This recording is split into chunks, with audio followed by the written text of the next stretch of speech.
गुरु प्यारी साध संगत जी, राधा स्वामी जी। प्यारी साध संगत जी, आप सभी के भीतर बैठे कुल मालिक को प्रणाम। आप सभी को प्रणाम।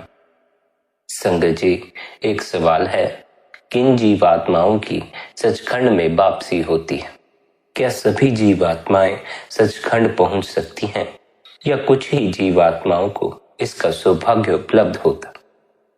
सबसे पहले तो यह समझें, सभी जीवात्माएं सचखंड की वासी हैं। सभी जीवात्माओं को सचखंड वापस लौट जाने का हक है, लेकिन सभी जीवात्माएं सचखंड लौट जाना चाहती हों ऐसा नहीं होता। लेकिन फिर भी जीवात्मा चाहे या ना चाहे, वह सचखंड की ही वासी है। वह सदा ही सचखंड की वासी बनी रहती। कहते हैं, परमात्मा ने जब इस सृष्टि की रचना की तो इस सृष्टि में विचरने के लिए वह आत्म स्वरूप लेकर इस संसार में उतरा। इस संसार में आत्मा को जीने के लिए देह की आवश्यकता पड़ती, इसलिए आत्मा के ऊपर देह की चादर ओढ़ ली। न केवल आत्मा ने देह का सहारा लिया, बल्कि वह मन जो देह को चलायमान करता है, आत्मा को उसका भी सहारा लेना पड़ा। परमात्मा ने जीवात्मा को इस संसार में भेजा यहां विचरने के लिए, मगर जीवात्मा यहीं पर रम गई। जीवात्मा इस संसार को ही अपना असल घर समझकर बैठ गई और अपने असल घर सचखंड को भूल गई। इस संसार की चकाचौंध ही इतनी है कि अक्सर जीव भुलेखे में पड़ जाता। जीव अक्सर इस भूल में पड़ जाता है कि यह संसार मेरे रहने की जगह, सदा मुझे यहीं रहना। यहां सदा नहीं रहना है, कुछ सालों की बात है, कुछ महीनों की बात। हमारा असल घर तो सचखंड ही है। आत्मा का असल घर सचखंड है। देह का घर यह संसार है, लेकिन हम देह नहीं है, हम आत्मा है, हम आत्म स्वरूप हैं, इसलिए हमारा घर सचखंड है। आत्मा जब सचखंड से इस संसार में उतरी तब पूरी तरह साफ सुथरी थी, उस पर किसी तरह की कोई मैल नहीं जमी थी। पर जब आत्मा इस संसार से विदाई लेती है तब वह अपने साथ मन की मैल को भी लेकर जाती। मन की यह मैल सचखंड में प्रवेश नहीं पाने देती। क्यों नहीं पाने देती? क्योंकि जब जीवात्माएं सचखंड से उतरी थी तब पाक और पवित्र थी। जैसे हम सचखंड से इस संसार में आए हैं, वैसे ही हमें यहां से जाना होगा, तब कहीं जाकर हमें सचखंड में प्रवेश मिलता। जैसे आए हो वैसे लौट जाना होगा। खाली हाथ आए थे, खाली हाथ ही जाना होगा। अकेले आए थे, अकेले ही जाना होगा। साफ सुथरे आए थे, साफ सुथरे ही जाना होगा। मोक्ष का अर्थ है, जैसे आए थे वैसे ही चले गए, कुछ भी अपने साथ नहीं लेकर गए। न मोह, न क्रोध, न लोभ, न अहंकार, कुछ भी अपने साथ नहीं ले जाना है। जो इस संसार का है, इस संसार में ही छोड़ देना। स्मरण रहे, बाहर से तो सब कुछ छूट ही जाता है, लेकिन चित्त पर सबकी छाप छूट जाती। चित्त से भी सब कुछ छोड़ जाना है। चित्त पर भी किसी चीज की छाप नहीं रखनी है, वहां भी साफ सफाई कर लेनी है, वहां भी पूरी तरह साफ हो जाना। अध्यात्म की असल यात्रा तो चित्त की सफाई की यात्रा ही है। अगर भीतर मैल रह जाए तब फिर आत्मा को सचखंड में प्रवेश नहीं मिलता। असल मैल तो भीतर ही होती है। हम जब पैदा हुए थे, हमारे भीतर कोई मैल नहीं थी। न किसी के प्रति कोई नफरत थी, न किसी के प्रति कोई क्रोध था, न किसी से कोई झगड़ा था, न किसी से आगे होना चाहते थे, न किसी को पीछे करना चाहते थे। वह जो हमारी हालत थी वह साफ सुथरी हालत थी। उसमें हमारे भीतर कोई मैल नहीं थी। भीतर प्रेम था, भीतर आत्मा का प्रकाश था। हम अगर अपने पैदा होने पर गौर करें या कोई और बच्चे जो पैदा होते हैं उन पर नजर डालें तो वे पाक और पवित्र होते हैं, साफ सुथरे होते हैं, उनके भीतर कोई मैल नहीं होती। कहने का भाव यह है, जब जीव आत्मा इस संसार में उतरती है तब पाक और पवित्र होती है, किसी तरह की मैल उस पर नहीं होती। आगे बढ़ते बढ़ते, संसार से जुड़ते जुड़ते, जैसे जैसे हम बड़े होते चले जाते हैं, अनेक तरह की मैल हमारे भीतर घर कर जाती, अनेक तरह के विषाद हमारे भीतर घर कर जाते हैं। हम लोगों से नफरतें करने लग जाते हैं, हम दूसरों से झगड़े करने लग जाते हैं। बड़े होकर हम वैसे नहीं रह जाते जैसे पैदा होने के क्षण में थे। आत्मा जैसे इस संसार में उतरी थी पाक और पवित्र, वैसे ही इस संसार से इसे विदाई लेनी होगी। तब कहीं जाकर सचखंड में प्रवेश मिलता। सचखंड में उन्हीं रूहों को, उन्हीं जीवात्माओं को प्रवेश मिलता है जो मरने से पहले उसी तरह पाक और पवित्र हो जाती हैं जैसे वे पैदा हुई थी, साफ सुथरी, भीतर बिना किसी मैल के, भीतर बिना किसी द्वेष के। अगर सचखंड में प्रवेश पाना चाहते हो तो जैसे आए थे वैसे ही लौट कर जाना भी होगा। जैसे इस संसार में उतरे थे, बिना इस संसार की किसी चीज की चाह के, बिना इस संसार के मोह में फंसे, बिना इस संसार के बंधन में बंधे, वैसे ही इस संसार से विदाई भी लेनी होगी। इस संसार से जाते समय मोह न हो, इस संसार के बंधन में जाते समय बंधे हुए ना हो, तभी कहीं हमें सचखंड में प्रवेश मिल सकता है। हम इस संसार में आते तो हैं साफ और सुथरे, लेकिन जब यहाँ से जाते हैं तो मैले कुचैले होकर जाते, जिस कारण हमारी मुक्ति नहीं हो पाती, जिस कारण हमें उस परमात्मा के दरबार में प्रवेश नहीं मिलता। जीवात्मा सदा से सचखंड की वासी है और जीवात्मा सदा सचखंड की वासी ही रहेगी, लेकिन वहां वापसी तब तक न हो पाएगी जब तक सचखंड जैसी पवित्रता हमारे भीतर भी जन्म न ले जाए। परमात्मा कभी भी जीवात्मा को सचखंड आने से नहीं रोकता। जीवात्मा जब चाहे सचखंड जा सकती है। हर जीवात्मा को यह हक है कि वह वापस सचखंड में लौट जाए, लेकिन जीवात्मा मन और देह के बंधन में बंधकर, इनके मोह में पड़कर, इनके स्वादों में पड़कर यहाँ इस संसार में ही भूले बैठी है। कोई भी जीव वापस सचखंड नहीं जाना चाहता। अगर आप लोगों से उनकी ख्वाहिशें पूछें तो लोग आपको धन की चाह के बारे में कहेंगे, मकान की चाह के बारे में कहेंगे, पद की चाह के बारे में कहेंगे, लेकिन कभी भी कोई आपको यह कहते नहीं सुनाई देगा, मैं सचखंड की चाह रखता हूँ, सचखंड जाना चाहता हूँ, उस परमात्मा से मिलना चाहता हूँ। एक बड़ी ही प्यारी कहानी है, महात्मा बुद्ध की कहानी। महात्मा बुद्ध एक गांव से गुजरते थे। रात अधिक हो गई थी, इसलिए उस गांव में ठहरना हुआ। सुबह लोगों को पता चला कि महात्मा बुद्ध गांव में ठहरे हुए। एक व्यक्ति महात्मा बुद्ध के पास दौड़ा दौड़ा पहुंचा और उसने उनसे सवाल किया, आप कहते हैं सभी मोक्ष को उपलब्ध हो सकते, सभी सत्य को जान सकते, पर सभी सत्य को जान क्यों नहीं लेते, सभी मोक्ष को उपलब्ध क्यों नहीं हो जाते? वे तो आपका सत्संग भी सुनते हैं, फिर भी उनमें मोक्ष की कोई झलक दिखाई नहीं देती, सत्य की कोई झलक दिखाई नहीं देती, ऐसा क्यों है? महात्मा बुद्ध ने कहा, तुम एक काम करो, तुम दोपहर को गांव में जाओ, गांव के हर एक आदमी के पास जाओ, हर एक आदमी से उसकी ख्वाहिश पूछो और उसकी एक फेहरिस्त बनाकर मेरे पास ले आओ। उसने ऐसा ही किया। उसने महात्मा बुद्ध के उपदेश का अनुसरण किया और दोपहर को वह गांव में चला गया। छोटा सा गांव था, कुछ लोग ही वहां रहते थे। उसने एक एक के पास जाकर, एक एक के दरवाजे पर खटखटाकर उससे उसकी ख्वाहिश पूछनी शुरू कर दी। जब वह सभी लोगों की ख्वाहिश पूछकर एक कागज पर सबकी चाहते लिखकर महात्मा बुद्ध के पास लौटता था, तब वह बड़ा हैरान हुआ, क्योंकि उस फेहरिस्त में जितने भी व्यक्तियों का नाम था, उनमें से किसी ने भी यह नहीं कहा था कि मैं परमात्मा को पाना चाहता हूँ, मैं अपने असल घर सचखंड लौट जाना चाहता हूँ। सबकी अलग अलग चाहते थी। किसी ने लिखा था मुझे धन चाहिए, किसी ने लिखा था मकान चाहिए, किसी ने लिखा था समाज में मान सम्मान चाहिए, किसी ने लिखा था ऊंचे पद का अधिकारी हो जाऊं। सबकी अलग अलग ख्वाहिशें थी, लेकिन परमात्मा की ख्वाहिश, मोक्ष की ख्वाहिश किसी की भी नहीं थी। जब वह महात्मा बुद्ध के पास पहुंचा तो उसने महात्मा बुद्ध के चरणों में शीश निभा दी। महात्मा बुद्ध ने उससे पूछा, अब तुम बताओ, कितने लोग मोक्ष को उपलब्ध होना चाहते? उसने कहा, एक भी व्यक्ति उपलब्ध नहीं होना चाहता। सभी संसारिक चीजें मांगना चाहते हैं, सभी संसार में ही जीना चाहते, किसी को मोक्ष की कोई फिक्र नहीं। फिर महात्मा बुद्ध ने कहा, मैं तो यह जरूर कहता हूं कि सभी मोक्ष को उपलब्ध हो सकते हैं, सभी सत्य को जान सकते, लेकिन सभी सत्य को जानना चाहते हैं, यह मैं नहीं कहता। सभी मोक्ष को उपलब्ध होना चाहते हैं यह मैं नहीं कहता, क्योंकि लोगों की चाह बड़ी अजीब है। वे मोक्ष छोड़कर बंधन में जीना ज्यादा पसंद करते। वे सत्य की बजाय झूठ में जीना ज्यादा पसंद करते। इसमें मैं अब क्या ही कर सकता हूं?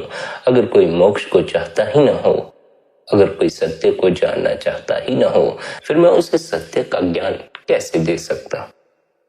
यही हालत हमारी भी है। हमारे प्राण ना तो मोक्ष को उपलब्ध करने को राजी हैं, न सचखंड पहुंचने को राजी। दोनों एक ही बात है। मोक्ष हासिल करना हो, सचखंड पहुंचना हो, तो भीतर की मैल को साफ करना पड़ता।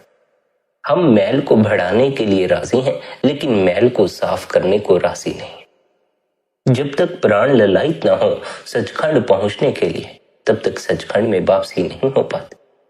जब तक प्राण कंपते ना हो मोक्ष को उपलब्ध करने के लिए, तब तक मोक्ष की उपलब्धि नहीं होती। प्राणों का कप जाना भी जरूरी है। प्राणों में सचखंड पहुंचने की चाह होना भी जरूरी। ऊपर ऊपर से तो मन के तल पर तो बहुत से लोग चाह लेकर आ भी जाते। बहुत से लोग, बहुत से जीव मन के तल पर आकर यह कह भी देते हैं कि हमें सचखंड जाना है, परमात्मा से मिलाप करना। लेकिन मन के तल से कही गई बातें अक्सर थोती बातें ही होती, क्योंकि मन घड़ी घड़ी बदलता रहता है। अभी जो मन परमात्मा की बात कर रहा है, कुछ समय बाद यही मन संसार की बातें लेकर बैठ जाता। इस मन का कोई भरोसा नहीं है। इसलिए मन के तल पर जो जीव परमात्मा की खोज में निकलते हैं, उनकी खोज अधूरी ही रह जाती। मन उन्हें पूरी तरह खोज ही नहीं करने देता, जरा जरा सी खोज करवाता है और फिर संसार में भटका देता है। जब आपके प्राण कंपना शुरू हो जाए, जब आपके प्राणों में सचखंड पहुंचने की जिद समा जाए, तब कहीं जाकर आप सचखंड पहुंच सकते। जब प्राण ललायित हो सचखंड पहुंचने को, तभी आप भीतर की मैल की सफाई के लिए राजी हो पाएंगे। तभी आप वैसे होने के लिए राजी हो पाएंगे जैसे इस संसार में आप पहली बार आए थे। जैसे पहली बार इस संसार में उतरे थे, वैसे ही यहां से लौट जाना, सचखंड में वापसी हो जाना। जैसे यहां उतरे थे, अगर वैसे यहां से ना गए और ही तरह के होते चले गए, मैल ही मैल इकट्ठी करते चले गए, तो सचखंड में वापसी नहीं होती, इस संसार में ही वापसी होती। सचखंड में मैले होकर नहीं जाया जा सकता, क्योंकि सचखंड से मैले होकर कोई भी इस संसार में उतरा नहीं था।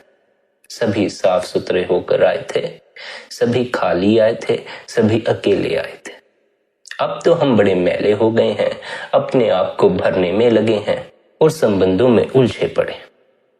बच्चा जब पैदा होता है, जब हम पैदा हुए थे, तब तो हमें यह भी ना पता था हमारी माता कौन, पिता कौन, हमारा भाई कौन, बहन कौन, कुछ भी हमें पता नहीं। किसी संबंध से हम जुड़े हुए नहीं थे। हम जब पैदा हुए थे, न हमें काम का पता था, न क्रोध का पता था, न लोभ का पता था, न मोह का पता था, न अहंकार का पता था। जब हम पैदा हुए थे, न हमें धन का बोध था, न तन का बोध था, न मन का बोध। हम पैदा तो हुए थे परम आनंद में, लेकिन जब हम मरते हैं तो परम दुख में मरते। दुख की सीमा नहीं होती, हम हाय तौबा मचाते। जन्म तो लेते हैं आनंद से, मरते हैं पीड़ा से। बस यही हमारी समस्या भी है। वे जीवात्माएं सचखंड नहीं पहुंच पाती, जो आती तो इस संसार में आनंद लेकर हैं, पर जाती इस संसार से दुख और पीड़ा लेकर है। दुख और पीड़ा लेकर यहां से मत जाओ। जैसे आनंदित होकर आए थे, आनंदित होकर ही यहां से जाना होगा। जैसे खाली हाथ आए थे, वैसे खाली हाथ इस संसार से जाना होगा। जैसे बिना किसी बंधन में पड़े हुए आए थे, किसी से कोई लगाव न था, मोह न था, किसी की कोई खबर न थी, वैसे ही इस संसार से विदाई भी लेनी होगी। यही सचखंड पहुंचने का मार्ग है। ज्यों की त्यों धर दीनी चदरिया। जैसे मन की चदरिया उड़ी थी, वैसे ही मन की चदरिया उतार कर रख देनी। उतार कर रख देने की जरूरत है। क्यों? क्योंकि अब यह चदरिया बड़ी मैली हो गई। अब भी अगर इसे अपने ऊपर ओढ़े रखा, तो यह मैल हर पल आपके साथ साथ घूमती रहेगी। इस मन की चदरिया को जैसे ओढ़ा था, वैसे ही उतार कर रख देना। जैसे मन का साथ लिया था, वैसे ही मन का साथ छोड़ भी देना। मन के साथ सदा का साथ नहीं बना लेना है। सदा के लिए मन का साथ बनाकर बैठ जाओगे तो दुख और पीड़ा से बच ना पाओगे। सचखंड में वापसी ना कर पाओगे, क्योंकि मन त्रिलोकी का हिस्सा है। इस संसार में जीव को बांधे रखता है, सचखंड में जाने नहीं देता। जब भी जीव आत्मा सचखंड पहुंचती है तो मन साथ नहीं जाता, मन यहीं रह जाता है। जीव आत्मा मन से ऊपर उठकर ही सचखंड में प्रवेश पा सकती है। इसलिए अगर हम मन से ऊपर उठने को राजी नहीं होंगे तो हम सचखंड में वापसी नहीं कर सकते। इस बात का निर्णय आपको लेना है कि आप मन से ऊपर उठने को राजी हो सकते हो या नहीं हो सकते। अगर आप मन का साथ नहीं छोड़ना चाहते तब फिर आपको सचखंड की तरफ जाने में बड़ी कठिनाइयों का सामना करना पड़ेगा। और उससे भी ज्यादा सत्य बात तो यह है, जब तक मन का साथ हो सचखंड में प्रवेश मिलता ही नहीं। मन है मैला, मन है संसार का, इसलिए मन के पास केवल संसार में ही पहुंचाने के उपाय हैं। मन के पास जीवात्मा को सचखंड पहुंचाने का कोई उपाय नहीं। इसलिए सद्गुरु कहते हैं मन जीते जग जीत। अगर मन को जीत लिया जाए तो यह संसार जीत लिया जाता है। अर्थात अगर हम मन को अपने वश में कर लें तो हम इस त्रिलोकी से ऊपर उठ जाते। मन हमारे वश में नहीं, मन हमारा मालिक बने बैठा। अगर मन हमारा मालिक हो जाए तब तो हमारे लिए सचखंड के द्वार सदा के लिए बंद हो जाते। मन फिर कभी भी सचखंड की तरफ नजर नहीं करने देता। मन हमारी नजर को इस संसार पर ही अड़ाए रखता। यही कारण है कि जीव धन के लिए तो अपने प्राण लगाने को राजी है, जीव अपने संबंधों में अपने प्राण लगाने को राजी है, लेकिन जीव मोक्ष के लिए अपने प्राण लगाने को राजी नहीं, उस सचखंड में वापसी करने के लिए अपने प्राण लगाने को राजी नहीं। सचखंड की बात तो जीव यूं ही उड़ती उड़ती कह देता, मोक्ष की बात तो जीव यूं ही उखले उखले मन से कह देता। प्राणों का कंपना जरूरी है। जब तक प्राण ललायित न हो अपने असल घर वापिस पहुंचाने के लिए, तब तक जीव आत्मा पर चढ़ी मैल की सफाई करने को भी राजी नहीं होता।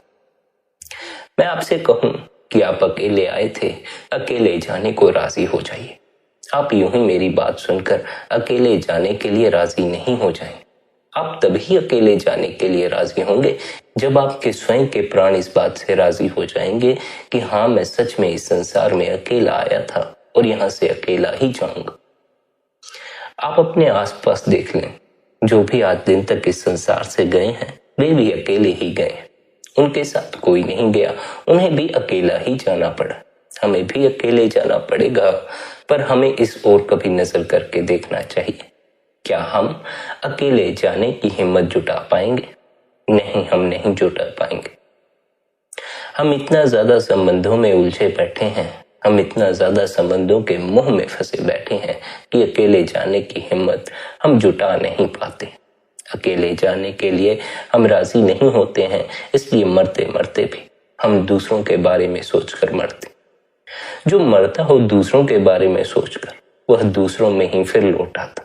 ज्यादा दूर भी नहीं जाता, अपने आस पड़ोस में लौट आता है, अपने रिश्तेदारी में लौट आता। जीव का सबसे बड़ा भय ही अकेले होना। अकेले होने से कोई राजी नहीं, अकेले होने में भय लगता है, अकेले होने में चित्त की घबराहट बढ़ जाती है। अकेलापन जीव को करीब करीब मौत का एहसास दिलाता है। इसलिए जीव अपने आप को इस एहसास से बचाने के लिए संबंधों में उलझ जाता है, यारी दोस्तियों में उलझा रहता। हम चाहे अपने संबंधों को कितनी ही मजबूती से पकड़ कर रखें, कितना ही उनमें प्रेम उड़ेल दें, फिर भी हमारा सारा संग साथ झूठा होता। क्यों? क्योंकि संग साथ से यह भ्रांति पैदा होती है, मैं इस संसार में अकेला नहीं हूं। हालांकि सभी अकेले हैं, भीतर सभी अकेले। आसपास भीड़ भी कितनी ही लगी हो, आदमी भीतर तो अकेला ही होता। बाहर कितने ही लोग मौजूद हों, लेकिन भीतर आदमी फिर भी अकेला रह जाता। यह जो भीतर हमें अकेलापन महसूस होता है, यह इस बात की गवाही देता है हम सदा से अकेले। कितना ही संग साथ हो फिर भी अकेले, कितना ही लोगों के बीच रह ले, रात को अपने आप को अकेला ही पाते हैं। भीतर अकेलापन अखरता ही रहता। इस अकेलेपन का इलाज संग साथ नहीं है। यह अकेलापन संग साथ से कभी दूर नहीं होता। ऊपर ऊपर से देखने पर तो ऐसा ही लगता है कि लोगों के बीच बैठकर हम अकेले नहीं हैं, लेकिन भीतर अकेले रह जाते। यह जो अकेलापन है, यह प्रभु से मिलकर दूर होता। परमात्मा की नामौजूदगी हमारे अकेलेपन में प्रकट होती है। जो जीव भीतर अकेलापन महसूस करता हो, उसे देखकर यह अंदाजा लगाया जा सकता है कि इसका परमात्मा से अभी कोई मिलाप नहीं हुआ, परमात्मा की कोई झलक नहीं मिली। हमें जो भीतर अकेलापन महसूस होता है, यह परमात्मा से मिलकर दूर होता। पर हमारे जितने भी उपाय हैं अकेलेपन को दूर करने के, बाहर के उपाय हैं। बाहर हम अकेलेपन को दूर करने के लिए लोगों की भीड़ खोजते हैं। अकेले बैठते हैं तो समय नहीं कटता, विचार काटने को दौड़ते हैं, अकेलापन काटने को दौड़ते हैं। इसलिए समय काटने के लिए लोगों में उलझे रह जाते हैं, लोगों में अपने विचारों को भी भूले रहते हैं, लोगों में अपने अकेलेपन को भी भूले रहते हैं। लेकिन यह भूलना सिर्फ भूलना ही है। आप भीड़ में बैठकर अपने अकेलेपन को कुछ समय के लिए भूल तो सकते हैं, लेकिन यह अकेलापन कभी दूर नहीं होगा जब तक कि आपने अपनी आत्मा को उपलब्ध नहीं कर लिया। आत्मा को उपलब्ध कर लेना यानी परमात्मा को उपलब्ध कर लेना। अगर आप केवल अकेलेपन को भूल रहे हैं तो भूलने से कोई लाभ नहीं होता। अकेलेपन से ऊपर उठना पड़ता, अकेलेपन से होकर जाना पड़ता है, क्योंकि अकेले होना हमारा स्वभाव है। हम पैदा भी अकेले हुए थे, बिना किसी के संग साथ के जुड़े। हम मरते भी अकेले ही हैं, लेकिन हमारा यह भ्रम कि हम अकेले नहीं हैं भीड़ को देखकर भीड़ में जीने से पैदा हो जाता। इसलिए हम सदा भीड़ खोजते। भीड़ हमें हमारे विचारों को भी भुलाए रखती है, हमारे अकेलेपन को भी भुलाए रखती है। इसलिए जीव भीड़ में बड़ा रस लेता। कोई ना कोई आसपास होना चाहिए, किसी न किसी के साथ संबंध होना चाहिए। जहां भी हम जाते हैं वहीं संबंध खोज लेते हैं, नए नए संबंध खोज लेते हैं, नए नए दोस्त बना लेते हैं। यह सब बाहर का सारा संग साथ अपने भीतर के अकेलेपन को भूलने का उपाय, लेकिन भूलने से कुछ भी हल होने को नहीं। अकेलेपन के इस एहसास से बचो मत, इस एहसास से घबराओ मत, क्योंकि अकेले ही हो। अध्यात्म तो जीव को यही उपदेश देता है कि तुम चाहे कितने ही संबंधों में उलझ जाओ, लाखों लोगों से संबंध बना लो, फिर भी अपने को अकेला पाओगे। यह जीव का भ्रम है कि वह अपने अकेलेपन को नजरअंदाज करके भीड़ में अपनी नजर को अड़ाए रखता। जो संग साथ चाहता है वह सचखंड में वापसी नहीं कर पाता। क्यों नहीं कर पाता? क्योंकि जब हम पैदा हुए थे हम किसी का संग साथ लेकर नहीं आए थे। न हमें पता था कौन हमारी माता, कौन हमारा पिता, कौन हमारी बहन, कौन हमारा पति, कौन हमारी पत्नी। हमें कुछ भी नहीं पता था, किसी संबंध के बारे में हमें नहीं पता था। फिर चाहे वह हमारा कितना ही नजदीकी संबंध क्यों ना हो, धीरे धीरे बड़े होते होते हमें इन सभी संबंधों की समझ होनी शुरू होती। लेकिन जब पैदा होते हैं, जब हमारे पैदा होने का पहला क्षण होता, तब हम बिल्कुल ही संबंधों से मुक्त होते हैं। तब हमारा किसी से कोई संबंध नहीं होता। इसलिए हम अकेले ही इस संसार में उतरे थे, अकेले ही इस संसार से जाना भी होगा। जैसे आए हैं वैसे ही जाना होगा, तभी सचखंड में प्रवेश मिल सकता। आए थे अकेले, लेकिन अपने साथ इस संसार के किसी जीव को लेकर जाना चाहते, यह नहीं हो सकता। ऐसे जाना चाहोगे लोगों के संग साथ के साथ, तब फिर सचखंड में प्रवेश न मिलेगा।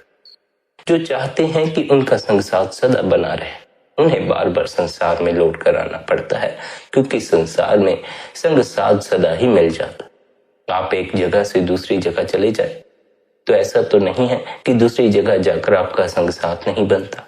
हम तो एक दो दिन में ही यारी दोस्ती बना लेते हैं, हम तो एक दो दिन में ही नई जगह पर जाकर नए लोगों से अपने रिश्ते बना लेते हैं।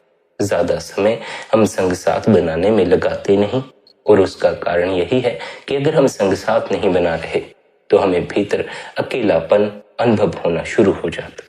अकेलेपन से बचने के लिए हमने संग साथ का यह उपाय खोज रखा, पर यह भ्रम केवल भ्रम ही है। लाख उपाय करो द्वैत में बंटने के, लेकिन असल में तो पूरा अस्तित्व उस एक के अधीन ही है। कितना ही अपने को द्वैत में बांटो, अंत में पाओगे कि उस एक के अंश हो, उस एक में ही समाना असल लक्ष्य है। इसलिए संतों ने कहा, द्वैत में मत उलझो, एकता में प्रवेश करो। द्वैत में उलझा जीव ही संग साथ की खोज करता है, अपने अकेलेपन को भूलने के उपाय करता। एकता में जीने वाला जीव संग साथ की फिक्र नहीं करता। वह अपने अकेलेपन से भी गुजर जाता है और उस अकेलेपन से गुजरकर सचखंड में वापसी कर लेता। अकेले हो, अकेले ही काफी हो। किसी दूसरे की कोई जरूरत भी नहीं है। यह दूसरे की जरूरत हमारा भ्रम है। भ्रम इसलिए है क्योंकि हमें अकेले जीना नहीं आता। इसलिए यह भ्रम पैदा करना पड़ता है कि दूसरों का साथ हमें जीने में सहायता देगा। पर हम कितना ही दूसरों के साथ पर निर्भर हो जाएं, वे हमें जीने में सहायता प्रदान नहीं कर पाते। यह तो जरूर हो जाता है कि संग साथ से हमारा जीवन दोभर हो जाए, पर सवरता कभी भी नहीं। पति और पत्नी के रिश्ते में भी कड़वाहट होती है। माता और बच्चे के रिश्ते में भी झगड़े होते। नजदीक से नजदीक जो हमारे संबंध हैं, उनमें ही हमारी यह हालत है, तो जो हमने बाहर संग साथ बनाया है उसमें हमारी हालत क्या ना हो जाएगी। संग साथ हमें दुख पहुंचाता, लेकिन इसका यह भी अर्थ नहीं है हमारा जिनसे साथ है हम उनसे साथ तोड़कर बैठ जाएं। कहने का भाव केवल इतना ही है कि इस भ्रम में मत पड़ो, दूसरे आपको सुख दे सकते। इस भ्रम में मत पड़ो, दूसरे आपको बचा सकते हैं।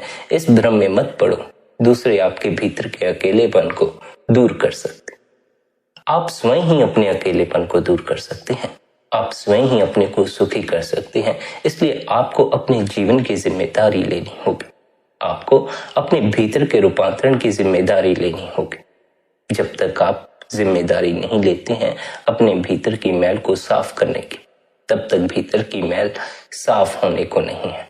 और बच्चे जब पैदा होते हैं, हम जब पैदा हुए थे तो मैल लेकर कोई नहीं आए थे, खाली आए थे, खाली ही जाना होगा। मैले होकर जाओगे तो सचखंड में वापसी नहीं होगी। जैसे साफ सुथरे आए थे, अगर वैसी ही सफाई फिर से कर लो, फिर सचखंड में पक्की वापसी हो जाती। आए थे सचखंड से खाली हाथ, आए थे सचखंड से साफ सुथरे, लेकिन जाना चाहते हैं सचखंड में भरे हाथ लेकर, जाना चाहते हैं सचखंड में मैल लेकर। उतरे थे सचखंड से अकेले, लेकिन सचखंड में वापस अकेले नहीं जाना चाहते। जाना चाहते हैं तो संग साथ लेकर जाना चाहते। जैसे आए हो वैसे ही जाने की तैयारी रखनी होगी। अगर वैसी तैयारी आपकी नहीं है तब फिर सचखंड में वापसी नहीं हो सकती। फिर सचखंड में वापसी करने का कोई उपाय नहीं। सभी जीव आत्माओं के पास यह हक तो है कि वे सचखंड में वापस लौट जाए, पर सभी जीव आत्माएं सचखंड वापस लौटना नहीं चाहती। जैसा ऊपर आपने महात्मा बुद्ध की कहानी सुनी, सभी जीवों का यही हाल। कोई सचखंड में वापसी नहीं चाहता।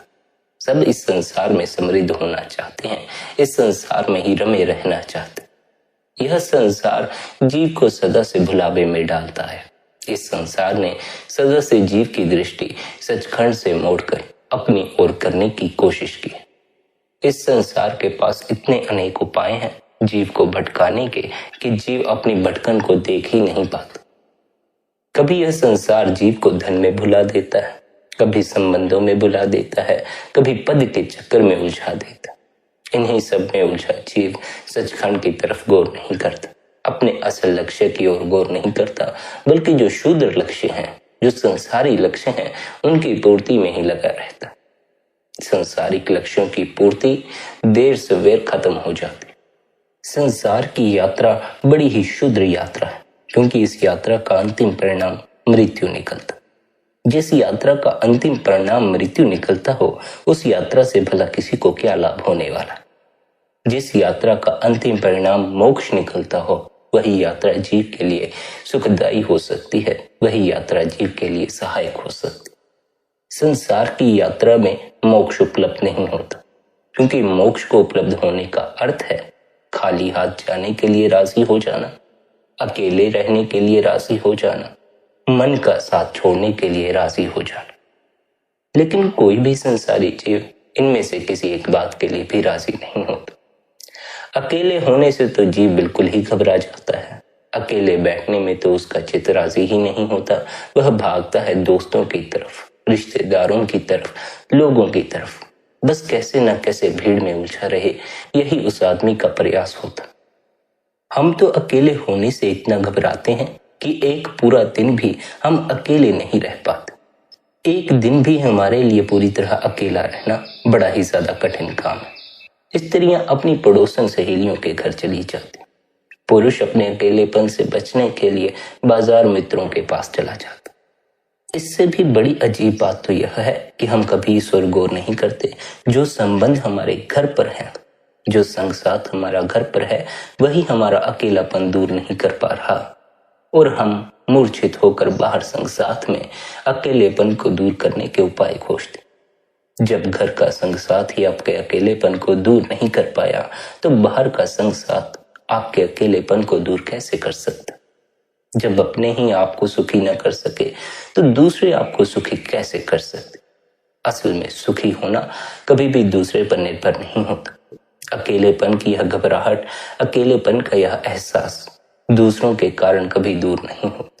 केवल दूसरे इस अकेलेपन के एहसास को भुला सकते हैं, इससे जीव को ऊपर नहीं उठा सकते। ना तो आप दूसरे का अकेलापन दूर कर सकते हैं, न दूसरे आपका अकेलापन दूर कर सकते।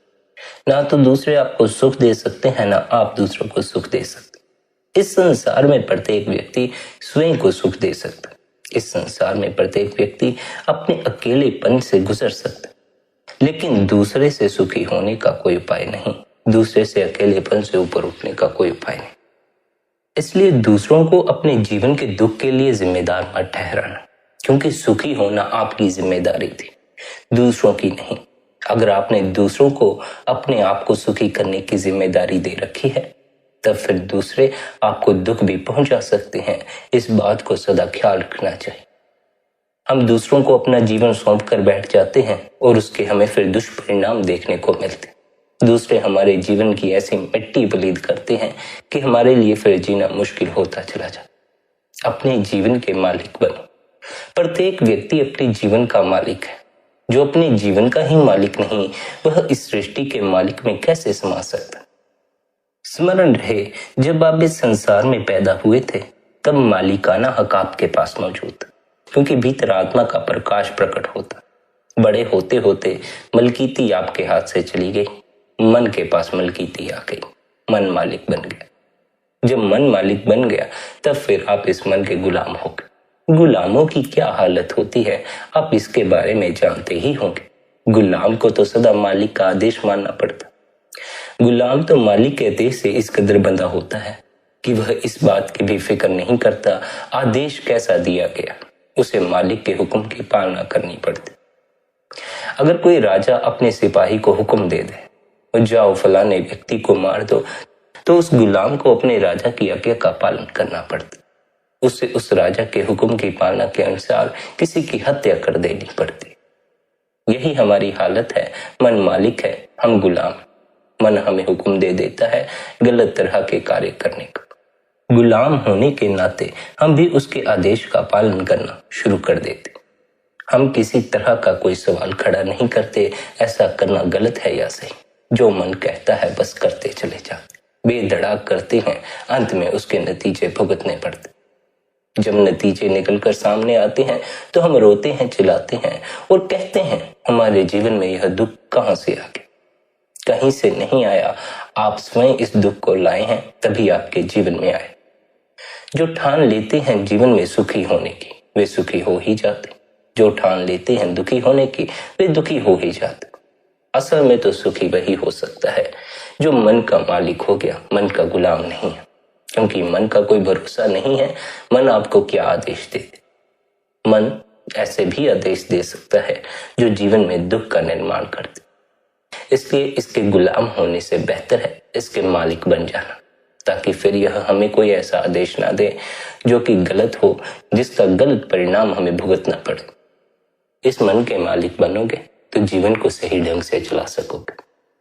यह मन आपको जीवन में परम सुख तक ले जा सकता है, लेकिन लेकर तभी जा सकता है अगर आप इसके मालिक हो। अगर इसके गुलाम हो तो यह आपको अपने आदेश देगा, फिर यह आपकी बात नहीं सुनेगा। मालिक होकर आप इसे अपने आदेश अनुसार चला सकते हैं। आप इसे अपनी बात कह सकते हैं, फिर इसे आपकी बात माननी होगी। मन के मालिक बनना इसलिए जरूरी है क्योंकि जब तक आप मन के मालिक नहीं हैं, मन के गुलाम हैं, सचखंड में वापसी नहीं हो पाती। जब आप सचखंड से यहाँ आए थे, इस संसार में आए थे, जब आप पैदा हुए थे तब आप मन के अधीन नहीं थे, मन के गुलाम नहीं थे। मन आपको इच्छाओं के पीछे नहीं भगा सकता था, वासनाओं के पीछे नहीं भगा सकता था, ख्वाहिशों के पीछे नहीं भगा सकता था। बच्चा जब पैदा होता है उसे तो इस संसार की किसी भी चीज के बारे में पता ही नहीं होता। जब उसे पता ही नहीं है तो फिर वह भला इस संसार की इच्छा करेगा कैसे, इस संसार की लालसा करेगा कैसे। जब इस संसार की समझ आती है, यहाँ के पदार्थों की समझ आती है, तभी उसमें भी इच्छाओं का जन्म होता है, वासनाओं का जन्म होता है। हमें इस बात को स्मरण रखना है, जब हम पैदा हुए थे तब हमें इस संसार का जरा भी बोध नहीं था, तब हमारे भीतर इस संसार की कोई भी इच्छा नहीं थी। जैसे हम आए थे वैसे ही जाना होगा। अगर हम इस संसार की कोई इच्छा लेकर सचखंड में जाना चाहते तो यह कभी भी संभव नहीं हो सकता। इस संसार का बोध भी न रह जाए तभी सचखंड में प्रवेश मिल सकता। सचखंड में प्रवेश के लिए इस बात को सदा स्मरण रखें, जीवात्मा जैसे इस संसार में उतरी थी वैसे ही लौटना पड़ता। क्या हम वैसा लौट पा रहे हैं या नहीं, इस सब का निर्णय आप सबको स्वयं लेना। आप अपने भीतर की हालत को देखें कि क्या आप में इस संसार की पकड़ तो नहीं है। अगर पकड़ है तो अभी सचखंड में प्रवेश नहीं हो सकता, क्योंकि संसार की पकड़ यानी भौतिक चीजों की पकड़, भौतिक चीजों की पकड़ यानी भौतिक देह की पकड़। लेकिन हमें सूक्ष्म में प्रवेश करना। सूक्ष्म शरीर की यात्रा भौतिक चीजों के मोह से ऊपर उठकर ही शुरू की जा सकती। जब तक भौतिक चीजों का मोह हो तब तक जीव को अंतस के रहस्यों की खबर नहीं लगती, क्योंकि तब तक उसका मन उसे भौतिक जगत में ही उलझाए रखता। इसलिए मन के मालिक हो जाना आवश्यक है। अगर आप इसके गुलाम बने रहे, यह भौतिक संसार में ही आपको फंसाए रखेगा। अगर आप इसके मालिक हो जाएं, इसे हुक्म दें आपको सूक्ष्म के बारे में जानने के लिए, तो यह धीरे धीरे आपको सूक्ष्म के अनुभव भी करवाएगा। मन एक बड़ी ही विशाल ताकत है जो हमारे भीतर मौजूद है। मन को कोई छोटी मोटी ताकत मत समझ लेना। इसे जीव जैसा निर्मित करता है, यह जीव को उसी तरफ ले जाता। अगर जीव इसका मालिक हो जाए, इसे सचखंड की तरफ चलने का उपदेश दे, तो यह जीव को सचखंड की तरफ लेकर चलना शुरू भी हो जाता। पर अगर जीव इसका मालिक ना बने, इसका गुलाम बना रहे, तो यह जीव को काम, क्रोध, लोभ, मोह और अहंकार के विकार में फंसाकर इस संसार में ही उलझाए रखता। यह संसार हमारा असल घर नहीं, यह घर तो नाम मात्र का घर है। घर अभी बन भी नहीं पाता और हमें इस घर से विदाई लेनी पड़ जाती। हमारा असल घर तो सचखंड ही है। सभी जीवात्माओं को हक है कि वे अपने असल घर सचखंड में प्रवेश कर सके, पर यह निर्भर जीवात्मा पर करता है, क्या वह प्रवेश करना चाहती है या नहीं करना चाहती। आप देख लें, बहुत कम जीव आपको ऐसे मिलेंगे जो खाली हाथ जाने को राजी। लोग तो अपने हाथों को भरने में लगे हुए, लोग तो धन इकट्ठा करने में लगे, लोग तो विचार इकट्ठा करने में लगे हुए हैं, लोग तो मैल इकट्ठी करने में लगे हुए हैं। खाली हाथ जाने का अर्थ केवल धन से मत समझ लेना, वस्तुओं से मत समझ लेना। खाली हाथ जाने का अर्थ है भीतर जो विचार आपने इकट्ठे कर लिए, भीतर जो आपने कल्पनाओं के अंबार लगा रखे हैं, भीतर जो आपने दुख के अंबार लगा रखे हैं, सुख के अंबार लगा रखे, सभी ढंग से अपने हाथों को खाली कर देना। सदगुरु जब कहते हैं खाली हाथ आए हो खाली हाथ जाओ, उनके कहने का अर्थ है कि जब आप पैदा हुए थे तब आपके भीतर न विचार थे, न वासनाएं थी, न विकार थे। उसी तरह आपको इस संसार से जाना भी होगा। न विकार साथ लेकर जाने हैं, न कामनाएं, न ख्वाहिश, तभी सचखंड में वापसी हो सकती। अगर यहाँ से अपने साथ इच्छाएं और वासनाएं लेकर जा रहे हो तो उनकी पूर्ति के लिए यहीं लौट कर आना पड़े। यह संसार हमारा घर नहीं, यह दुखों की नगरी। यहाँ जो भी आया उसने दुख ही पाया। इतने संत महात्मा इस संसार में हुए हैं, वे जब इस संसार में रहे उनके ऊपर भी बड़े कष्ट आए, बड़े दुख आए। बहुत से संतों को सूली पर चढ़ा दिया गया, कुछ की खाल उखाड़ दी गई, कुछ को तपते तबों पर बैठाया गया। ऐसी हालत इस संसार में आकर संत महात्माओं की हुई है। फिर हम तो बड़े ही साधारण जीव है, हमें तो दुख और कष्ट अवश्य ही मिलेंगे। संत भी इस संसार में आकर सुखी ना हो सके, इसलिए उन्होंने क्या उपदेश दिया? उन्होंने उपदेश दिया संसार दुख की नगरी है। इस नगरी से ऊपर उठो, अपने असल घर की ओर नजर करो, सचखंड की ओर नजर करो। सचखंड में वापसी के लिए अपने अकेले होने से राजी हो जाओ। अकेले आए थे, अकेले जाने के प्रति राजी हो जाओ। खाली हाथ आए थे, खाली हाथ जाने के प्रति राजी हो जाओ। साफ सुथरे आए थे, साफ सुथरे जाने के लिए राजी हो जाओ। बच्चे का किसी से द्वेष नहीं होता, झगड़ा नहीं होता, नफरत नहीं होती। आप भी जब संसार से जाएं, आप भी इसी ढंग से जाएं कि आपका किसी से द्वेष ना रह जाए, झगड़ा ना रह जाए, नफरत ना रह जाए। बच्चे का सभी से प्रेम होता है। हम जब पैदा हुए थे, हमें भी सभी प्रेम ही करते थे। बड़े होते होते हमसे भी लोगों की नफरतें पैदा हो गई हैं, वह अलग बात, लेकिन सभी बच्चों के साथ सभी का प्रेम होता है। बच्चा होता ही इतना निर्मल है, इतना पाक और पवित्र है कि उसके सामने अगर हम अपनी अपवित्रता लेकर खड़े हो जाएं, उसकी नजर से नजर ना मिला सकेंगे, हमें शर्म आ जाएगी। जैसे हम पैदा हुए थे प्रेम से भरे हुए, जाते समय भी प्रेम से भरे हुए ही जाना। अकेले ही आए हो, अकेले ही जाने की तैयारी रखना। प्रेम में आए हो, प्रेम में जाने की तैयारी रखना। मन से मुक्त आए हो, मन से मुक्त होकर जाने की तैयारी रखना। अगर आप जैसे आए थे वैसे ही जा सके, तब फिर आप मोक्ष को उपलब्ध हो सकते। अगर आप जैसे पाक और पवित्र आए थे वैसे ही पाक और पवित्र लौट जाएं, तब फिर सचखंड में प्रवेश मिल सकता।